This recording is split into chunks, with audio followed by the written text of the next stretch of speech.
Although Lebanon is in the news today largely due to the actions of the terror group Hezbollah and the economic hardships in the country, Lebanon in the mid-20th century was one of the wealthiest, most prosperous and stable countries in the Middle East. It was also, until a few decades ago, the only majority Christian country in the Middle East.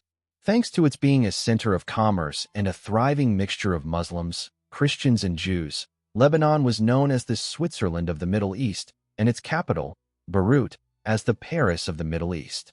Lebanon, historically, was a Christian-majority land.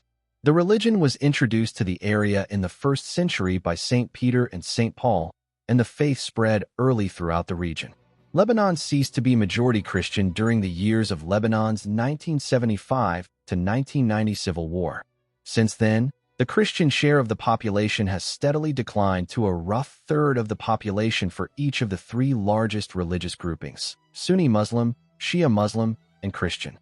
Christianity, Maronite, Orthodox, Catholic, as well as other denominations, was the dominant religion in the entire Levant before the Islamic military invasions and conquests in the 7th century. Constantinople, renamed Istanbul in 1930, was the capital of the great Christian Byzantine Empire. After defeating the Byzantine Empire in 636 in the Six-Day Battle of Yarmouk, the Islamic Arab Caliphate conquered Lebanon. Later, as part of the vast Islamic Ottoman Empire, Lebanon was occupied by the Ottoman Turks from 1516 to 1918. The League of Nations granted France a mandate to govern Lebanon from 1920 to 1943, and the country officially gained independence on November 22, 1943, during World War II. Today, Lebanon, like formerly Christian Turkey and Egypt, is majority Muslim. The once thriving Christian community has plummeted to roughly one-third of the population. The largest Christian community in the country, the Maronites, while maintaining affiliation with the Roman Catholic Church for centuries, has its own patriarch, liturgy, and ecclesiastical traditions. Originally Aramaic/Syriac speakers, today Maronites speak Arabic and use Syriac as their liturgical language. The 15-year civil war, the crushing influence of the Iranian-backed terrorist group Hezbollah, an influx of Palestinian and Syrian refugees, large-scale immigration, and massive corruption, among other causes, has turned Lebanon into one of the poorest and least stable countries in the Middle East. In September 2024, Israel's offensive weakened Hezbollah, causing it heavy losses and forcing its retreat from key areas, thereby significantly diminishing the terrorist group's military and political power. Hezbollah, however, is currently rearming and rebuilding its battered ranks, defying the terms of the ceasefire agreement and raising the prospect of renewed conflict with Israel. Due to the political and economic crises in the country, Christians continue leaving Lebanon, reducing their population and influence. According to the human rights organization Open Doors, pressures on Christians have been growing. Increasingly, Shia Hezbollah families, with financial backing from Iran, have been purchasing properties in Christian areas, threatening Christians with weapons, and gaining wider control while many Christians flee the country. Habib C. Malik, a Lebanese retired associate professor of history and cultural studies at the Lebanese American University, told Gatestone, Lebanon's Christians were a majority demographically for most of the 20th century until the 1975 war.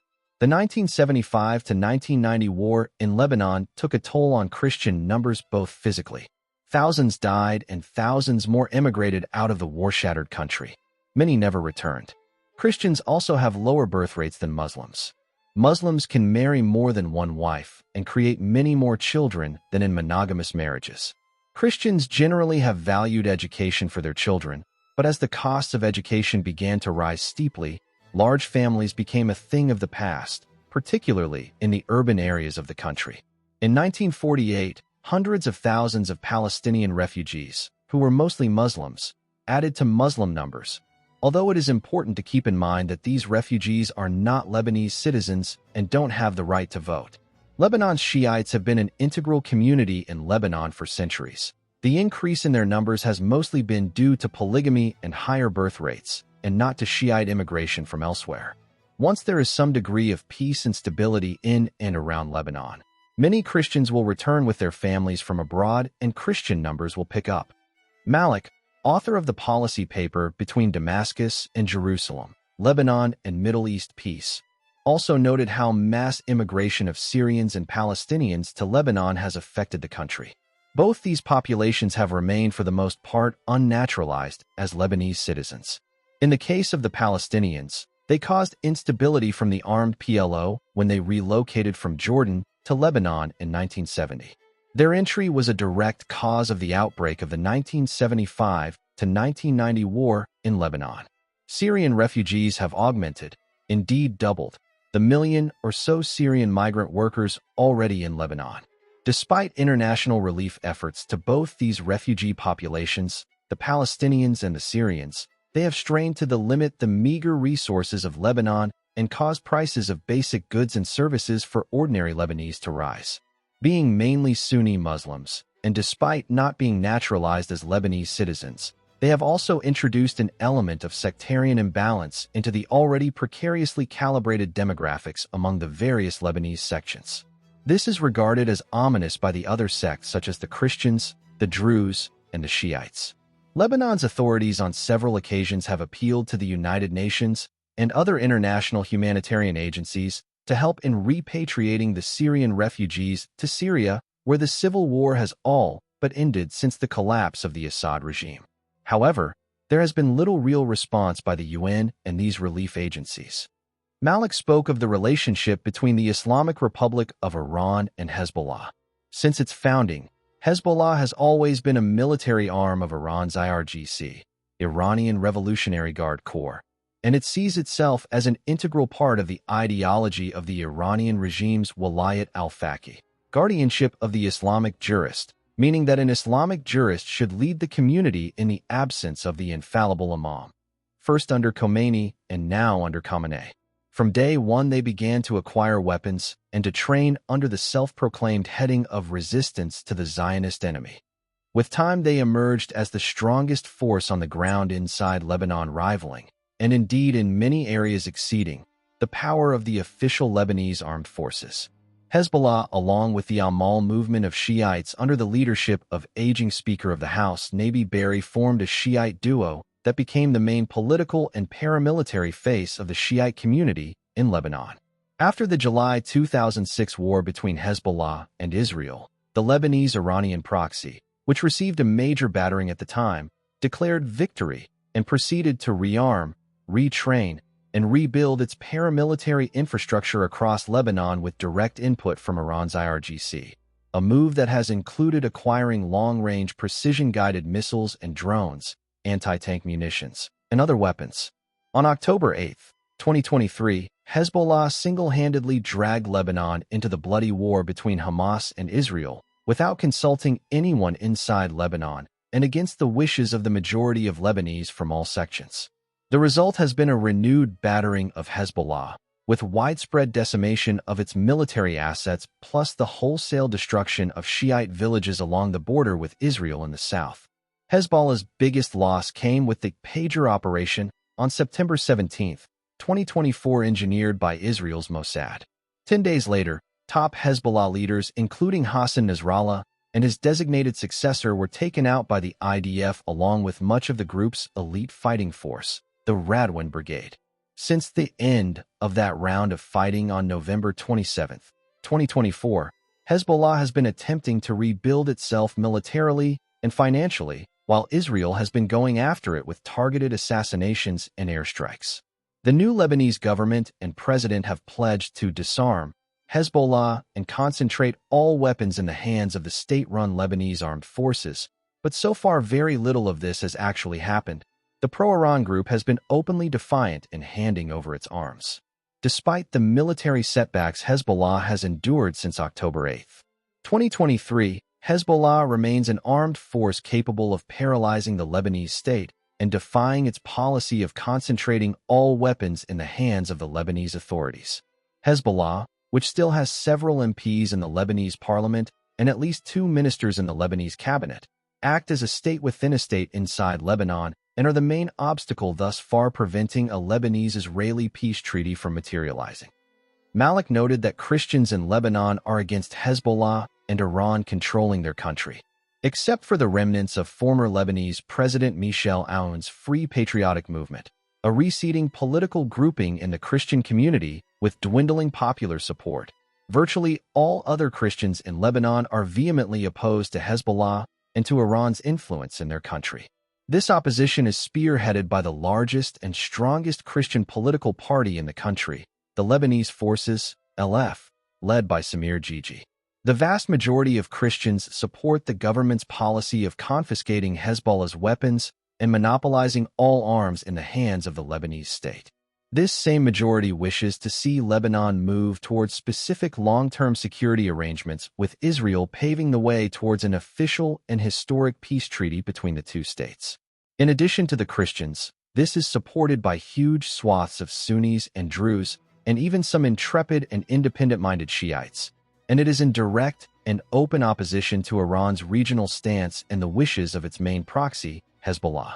The continued impotence of the Lebanese government in acting upon its pledge to confiscate Hezbollah's weapons has hampered any tangible moves towards the rehabilitation of Lebanon as an independent and once again prosperous state. We hope that Israel, the United States, and the international community are losing patience with this endemic condition of official Lebanese paralysis. Malik also pointed to the need for establishing a federal political system in Lebanon. The opportunity for creating a Maronite state in Mount Lebanon came and was missed back in 1920 when Greater Lebanon was fashioned.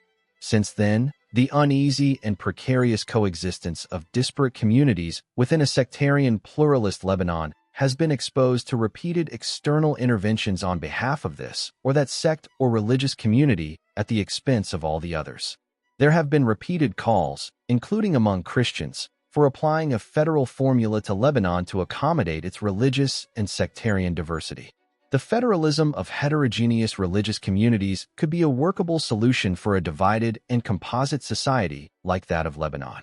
Such a federal configuration need not involve any population transfers or geographic tampering. It would be constitutional federalism whereby each community would have proportional representation within one legislative chamber made up of two tiers, as well as layers of local and regional protections for each community and its citizens, something along the lines of an ombudsman or oblast.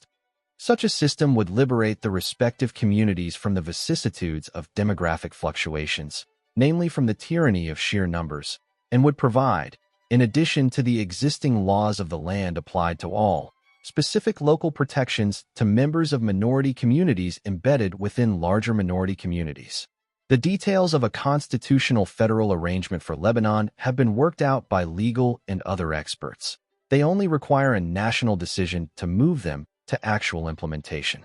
Given the tensions that have emerged recently among Lebanese communities after Hezbollah's October 8, 2023 unilaterally launched war against Israel, many within the Christian as well as Sunni and Druze communities have become more vocal in their calls for a federal solution for Lebanon. Some have even surpassed federalism and desire open secession from a unitary state in favor of autonomous and homogeneous sectarian enclaves. Recall that it was Hezbollah's creation of their own statelet, an army ideologically beholden to an alien foreign power, Iran, that provoked the others to embrace the alternative of splitting apart completely. Increasing numbers of Christians and their political parties are entertaining both the federal option and this idea of separation, leading to a recognized Christian/Maronite entity. Even Sunnis in Lebanon have had enough of feeling constantly threatened by Hezbollah and its Shiite community. These Sunnis, for the first time, have been seriously contemplating a divorce from coexistence with the Shiites and are even considering the federal alternative or outright secession. The West can surely be more mindful of the plight of beleaguered native Christians in Lebanon, given that Lebanon's Christians are the only remaining free and indigenous Christian community in the entire Near and Middle East. They did not succumb to dhimmitud, or second-class dehumanization and servitude under Islamic rule. Mount Lebanon, particularly the region from East Beirut northwards to encompass the Kora Plain and eastwards to include the Bekaa city of Zal, continues to exhibit a pretty solid Christian demography. Whether it will achieve a degree of autonomy through a federal formula applied to all of Lebanon, or split from the rest of the unified state to form its own recognized entity, remains to be seen. Whatever the preferred political outcome, It would help if the West could shepherd any such process to protect the Christians and their freedom.